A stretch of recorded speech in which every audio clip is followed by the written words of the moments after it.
me what she was doing with her arms around you? Probably looking for a good place to stick a knife. Come on, Eddie. I caught you with your pants down. Yeah. Who Framed Roger Rabbit wasn't just a silly cartoon movie with live actors. It was a technological revolution that pushed filmmaking to its breaking point and nearly broke its human star in the process. Behind the playful facade of dancing penguins and piano-playing ducks lurked a production nightmare. Actors hallucinating after weeks of talking to empty air, animators collapsing from exhaustion after 14-hour shifts, and two rival studios engaging in heated battles over which cartoon characters could share the screen. The film that seamlessly blended animation with live action was anything but seamless behind the camera. Today we're diving into 20 weird facts about Who Framed Roger Rabbit that will forever change how you see this groundbreaking film. And stick around for our bonus fact, the shocking secret about Jessica Rabbit that Disney executives tried desperately to hide from audiences. So grab your cartoon mallet and get ready to step into Toontown. Let's go. Bob Hoskins suffered hallucinations after filming. Bob Hoskins didn't just act in Who Framed Roger Rabbit, he survived it. For months, Hoskins performed opposite empty space, tennis balls, and robotic dolls while maintaining precise eye lines that animators would later fill with cartoon characters. The psychological toll was brutal. "I learned to hallucinate," Hoskins revealed in a 1988 interview. "If you're surrounded by empty space, you have to see something to react to. So after doing it day in, day out for 5 months, when I went home, I couldn't get rid of the rabbits and weasels." The hallucinations continued for months after filming wrapped. Hoskins would reach out to shake hands with cartoon characters that weren't there, his mind permanently altered by the grueling production. When asked if he'd work on a sequel, Hoskins famously quipped, "Not for all the money in the world." Disney and Warner Brothers signed a historic peace treaty. It wasn't just a movie deal, it was diplomatic negotiations worthy of the United Nations. For the first time in animation history, bitter rivals Disney and Warner Brothers agreed to let their iconic characters appear in the same film, but not without strict conditions. The historic Treaty of Toontown contract stipulated that Mickey Mouse and Bugs Bunny must appear in exactly the same number of frames and speak the same number of words. Neither could upstage the other. Studio lawyers meticulously counted screen time down to individual frames. In their single scene together, Bugs and Mickey even had to be drawn by their own studio's animators. Warner animators drew Bugs, while Disney handled Mickey, sending the artwork back and forth between studios like classified documents. The parachute scene took 6 months of negotiation before a single frame was drawn. The weasels literally killed themselves with laughter. The Toon Patrol weasels weren't just generic villains. They represented the 7 deadly sins and died in ways that matched their namesake. But making them laugh themselves to death created an unexpected animation nightmare. "We needed 5 distinct ways for a cartoon character to die from laughter," explained lead animator Richard Williams. "Not just keel over, but to have their souls visibly leave their bodies in unique ways that matched their personalities." The animation team studied footage of actual deaths, hospital patients in distress, and even ancient religious paintings depicting souls leaving bodies. The most difficult sequence was Psycho's demise, which required 89 separate drawings for just 4 seconds of animation, a record for the film. Disney executives reportedly demanded 3 separate revisions to make the deaths less disturbing while still keeping the humor. Eddie Valiant was originally written for Bill Murray. Bob Hoskins wasn't the first choice for Eddie Valiant, not the second, not even the third. Director Robert Zemeckis originally envisioned Bill Murray as the hard-boiled detective. Murray, notoriously difficult to contact, never returned the calls. The studio then pursued Harrison Ford, who demanded $10 million, double the initial animation budget. Eddie Murphy was also considered, which would have dramatically changed the film's racial dynamics, especially given its subtext about segregation. Bob Hoskins wasn't on our radar at all, admitted producer Frank Marshall. But when he came in, he brought this world-weary sadness and genuine anger that the others couldn't match. He wasn't playing a detective. He was a detective who happened to be in our movie. Zemeckis later confessed it was cinematic destiny, saying Murray would have made the film too comedic and Ford too heroic. Hoskins gave us tragedy beneath the surface. That's what made audiences care. The film's original cut was much darker and longer. The Who-framed Roger Rabbit that reached theaters wasn't the film Zemeckis initially created. His first cut ran 178 minutes and featured significantly darker material. The original version showed Judge Doom's death in excruciating detail, a full 32-second sequence where viewers watched his toon features melt away while his human disguise dissolved. Test audiences were so disturbed that several children required counseling after screenings, forcing Zemeckis to cut the sequence to a much briefer version.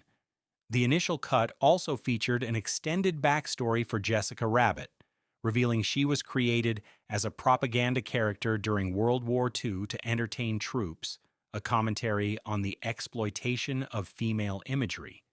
Disney executives demanded these scenes be removed, fearing they undermined the film's family appeal despite its noir elements.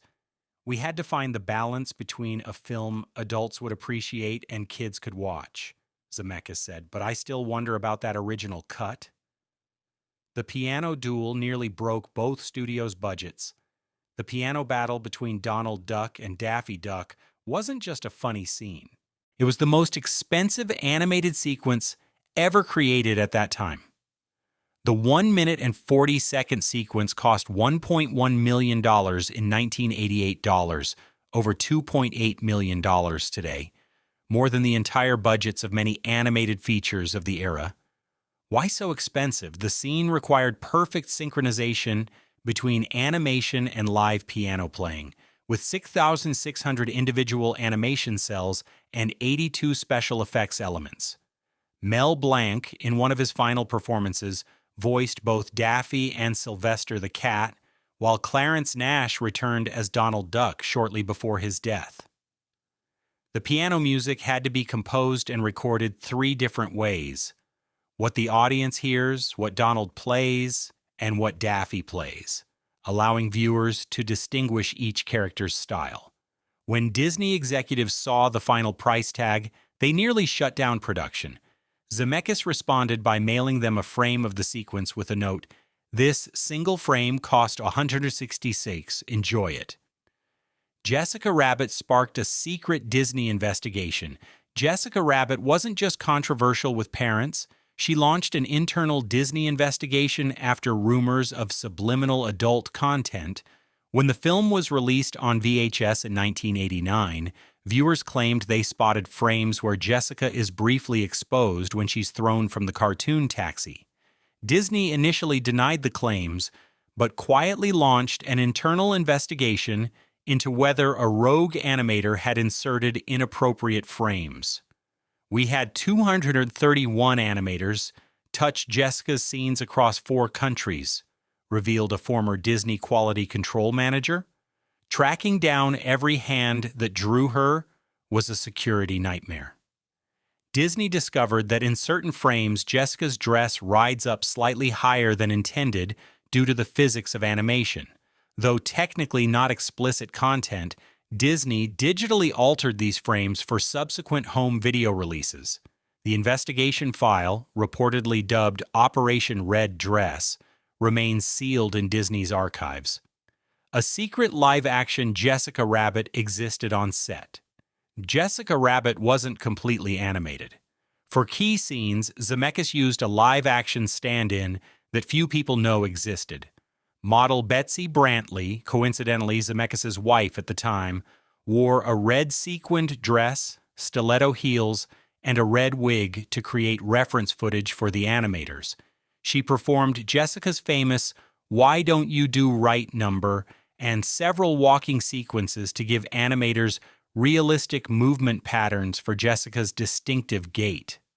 The animators couldn't quite capture how a real woman with Jessica's proportions would move through space, Zemeckis explained. We needed physical reality as a foundation. The footage was considered so valuable that it was stored in a separate facility from the rest of the dailies.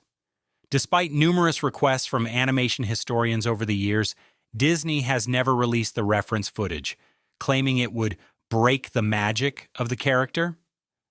The film is secretly about racial segregation in Hollywood. Beneath the slapstick humor and detective noir Who Framed Roger Rabbit tells a story about segregation, racism, and the troubled history of Los Angeles. The film's plot about a car company buying the red car trolley system to dismantle public transportation isn't fiction.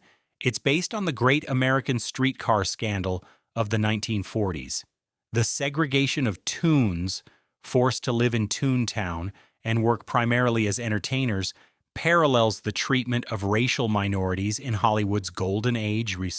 The phrase, "the only way to kill a toon," is disturbingly similar to racist discussions about minority groups, noted film historian Leonard Maltin. Judge Doom's plan to destroy Toontown to build a freeway directly mirrors the destruction of predominantly black neighborhoods in Los Angeles to build Highway 101. Disney executives reportedly became uncomfortable with these parallels during production, but recognized that the metaphor gave the film unexpected depth. The original script included even more explicit parallels that were ultimately toned down. The film bankrupted its animation studio. The groundbreaking animation didn't just push technical boundaries, it broke its animation studio. Go ahead and like and subscribe, because we're about to reveal one of animation's greatest tragedies. Richard Williams Animation Studio, the company behind Roger Rabbit's revolutionary effects, went bankrupt shortly after completing the film, despite its massive success. We created techniques that revolutionized the industry, but at what cost? Recalled lead animator Richard Williams.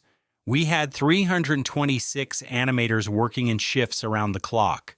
People were sleeping under their desks, missing their children's birthdays, developing carpal tunnel syndrome, so severe some never drew again. The studio had bid a flat rate for the animation work, never anticipating the endless revisions Disney would demand. By the time the film wrapped, Williams had spent $1.1 million of his own money to complete the project. Despite winning an Academy Award for his work, Williams lost his studio and spent years recovering financially. Bob Hoskins wasn't acting with nothing. He was acting with robots. Those empty spaces Bob Hoskins stared at weren't always empty. The production used sophisticated robotics that have been largely written out of the film's history. We built mechanical stand-ins, revealed special effects supervisor George Gibbs. For scenes where Roger sits on furniture or interacts with objects, we created rudimentary robots wrapped in green fabric that could be removed in post-production. The most advanced was the Roger Bot, a 3-foot-tall mechanical rabbit that could perform basic movements. For scenes where Eddie carries Roger, Hoskins wore a specialized backpack with an animatronic Roger that could bounce in sync with his walking. These devices frequently malfunctioned, sometimes painfully.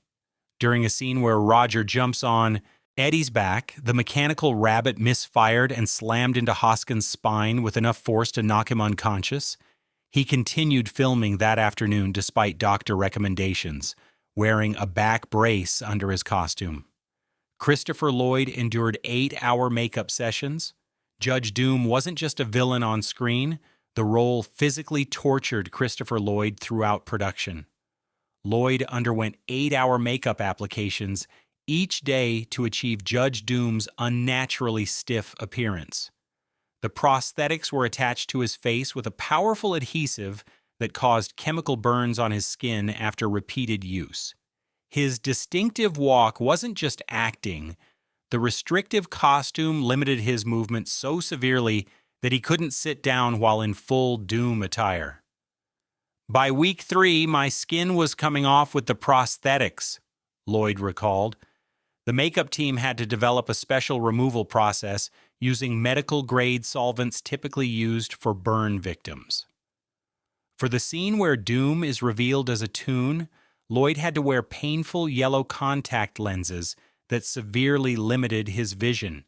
The spinning eyeball effect was achieved through practical effects requiring Lloyd to keep his eyes open without blinking under bright lights for takes that sometimes lasted over a minute. The film's legacy isn't just artistic, it's legal. Who Framed Roger Rabbit didn't just change animation, it changed copyright law in Hollywood forever.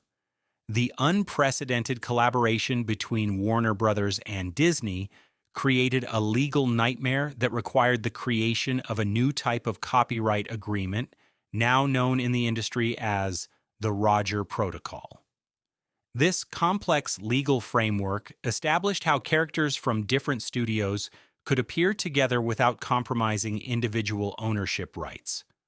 Before Roger Rabbit, the idea of Mickey Mouse and Bugs Bunny sharing the screen was legally impossible, explained entertainment lawyer Mark Litwack.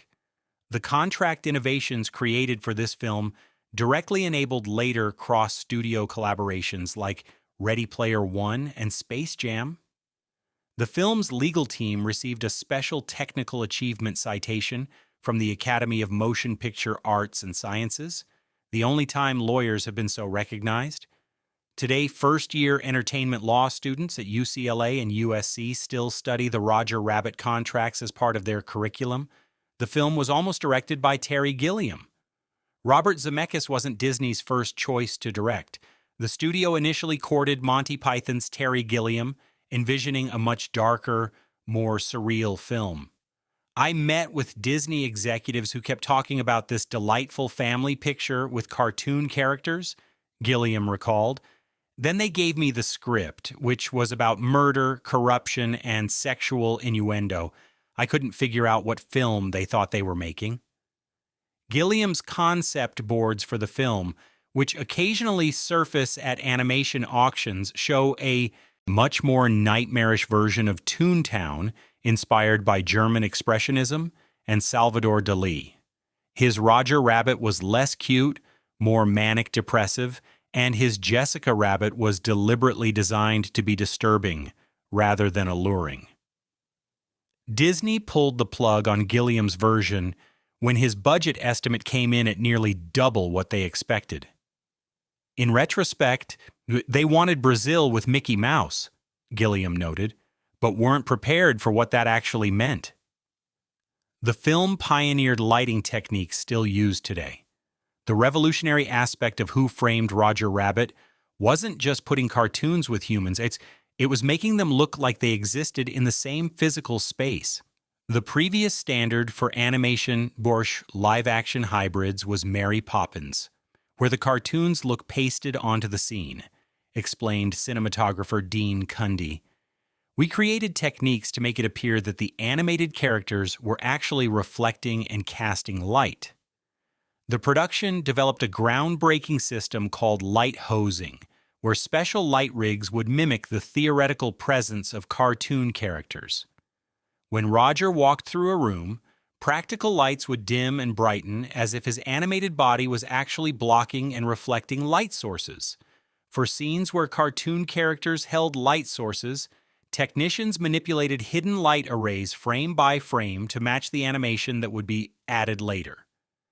These techniques were so effective that Industrial Light and Magic later adapted them for Jurassic Park, and they remain standard practice in modern CGI integration.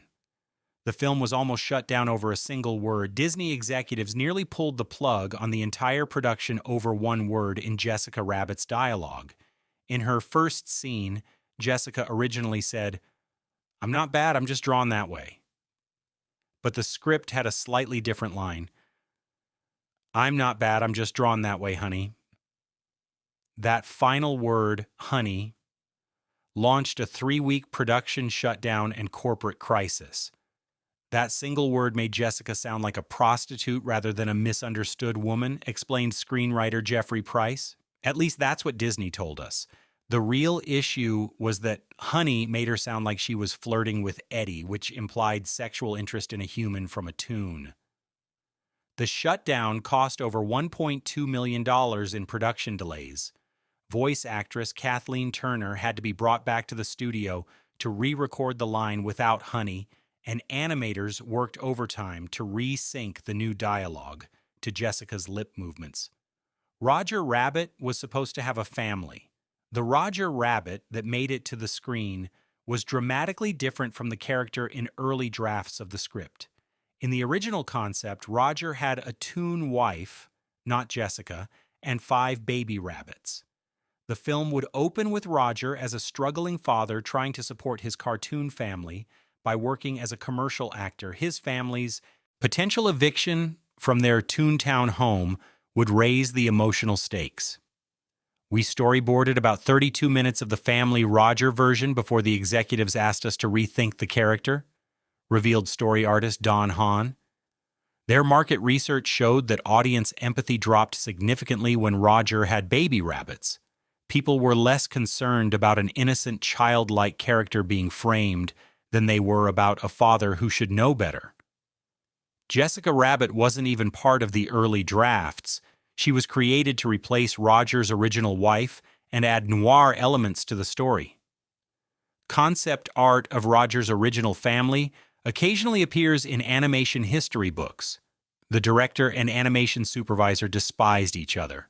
Behind the seamless blend of animation and live action was a relationship that was anything but harmonious. Director Robert Zemeckis and animation director Richard Williams maintained a professional public image, but crew members revealed their bitter feud nearly derailed the production multiple times. The fundamental conflict: Zemeckis prioritized the live-action noir storyline, while Williams believed the cartoon elements should be the star. They wouldn't even speak directly to each other by the final months, recalled a production assistant. They communicated through a series of assistants who would relay messages between their offices, which were deliberately placed on opposite sides of the studio lot. The tension came to a head during the Toontown sequence. Williams delivered a version with elaborate cartoon gags that overwhelmed the scene. Zemeckis had most of it cut, prompting Williams to threaten to remove his name from the credits. Disney executives had to mediate, resulting in the compromise version seen in the final film. The patty cake scene caused a corporate crisis. The scene where Eddie photographs Jessica playing patty cake with Marvin Acme nearly got the entire film shelved by Disney executives. The original storyboards showed a much more explicit scene that was filmed but never fully animated. In this version, Jessica and Acme's shadows suggested much more adult activity before the camera revealed they were innocently playing patty cake. The innuendo was deliberately misleading. When Disney CEO Michael Eisner saw the test footage, he reportedly exclaimed, "Oh, are you trying to destroy this company?" He demanded the scene be cut entirely, concerned that it crossed the line for a Disney film. The compromise was to remove the suggestive shadows and tone down Jessica's performance. After the film's success, Eisner admitted his error, telling Zemeckis at the premiere party, "I was wrong. That scene got the biggest laugh in the movie." The patty cake scene has since become one of the most iconic moments in the film, referenced in everything from The Simpsons to Family Guy. Roger Rabbit saved Disney animation. Who Framed Roger Rabbit wasn't just a box office success, it literally saved Disney's animation division from being shut down. By 1988, Disney's animation department was on life support after a string of commercial failures. The failure of The Black Cauldron in 1985 had been particularly devastating, losing the studio over $23 million. Corporate raiders were circling Disney, with plans to acquire the company, shut down the animation division, and sell off the film library. There were actual meetings scheduled to discuss closing the animation building and turning it into office space, revealed former Disney executive Jeffrey Katzenberg. Roger Rabbit's success demonstrated that animation could still be commercially viable and creatively cutting edge. The $156 million box office haul nearly $380 million today, and 4 Academy Awards, convinced Disney to reinvest in animation. This direct influx of resources enabled the studio to produce The Little Mermaid the following year, launching the Disney Renaissance that would save the company. The most closely guarded secret of Who Framed Roger Rabbit isn't about animation techniques or deleted scenes. It's about the raw footage that Disney keeps locked in its most secure vault. During the 5 months of production, over 320 hours of footage were filmed of Bob Hoskins interacting with empty spaces, mechanical rabbits, and men in green bodysuits.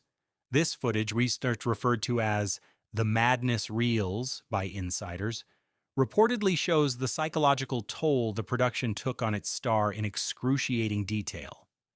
Bob would have conversations with Roger between takes, completely immersed in the illusion that the rabbit was there, revealed a camera operator who requested anonymity.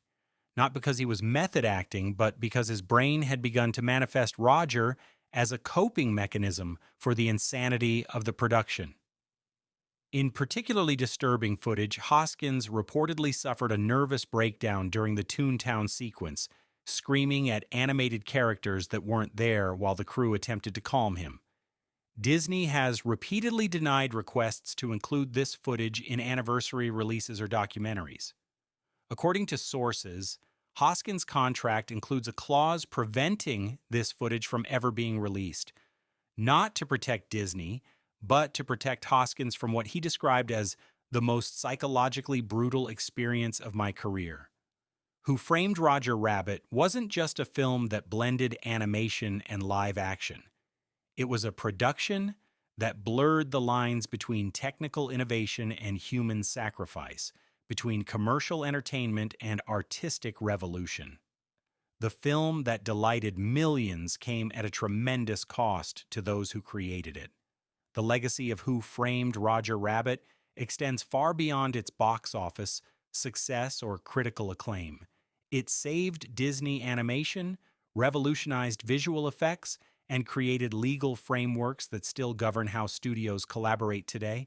But perhaps its greatest achievement was proving that audiences would embrace ambitious, genre-blending storytelling that refuses to talk down to them. So the next time you watch Eddie Valiant reluctantly enter Toontown, remember, you're not just watching a detective stumble into a cartoon world. You're watching the moment Hollywood itself was forever changed. If you enjoyed these weird facts about Who Framed Roger Rabbit, drop a comment letting us know which one surprised you most. And don't forget to like and subscribe for more hidden Hollywood histories just like this one. Remember, please,